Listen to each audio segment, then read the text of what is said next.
السلام علیکم ورحمت الله وبرکاته. د وظیفي او تعویض ټی کتونکو یو ځل بیا ستاسو په درانه خدمت کې د یو نوې وظیفې سره حاضر شولو.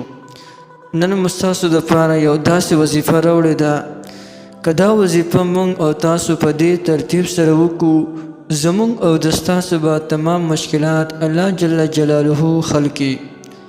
زموږ د زړه چې کم ارمانونه دي، زموږ د زړه به تمام ارمانونه هغه حل شي. او که دا وظیفه موږ هم په دې ترتیب سره وکړو، ترتیب درته وسخیمه، که یو کس تنخوادار وي د هغه په تنخوا کې به اضافه وشي او د هغه کور ته به آمدني ډیره زیاته راځي. دا وظیفه څه ده؟ هغه وظیفه ده بسم الله الرحمن الرحیم وظیفه ده. کم انسان چې روزانه د هر منځونه پس بسم الله الرحمن الرحیم 100 ځله وایي، د ده په کاروبار کې به الله جل جلاله برکت واچوي او ده ته به د ده کور ته به آمدني ډیره زیاته راځي.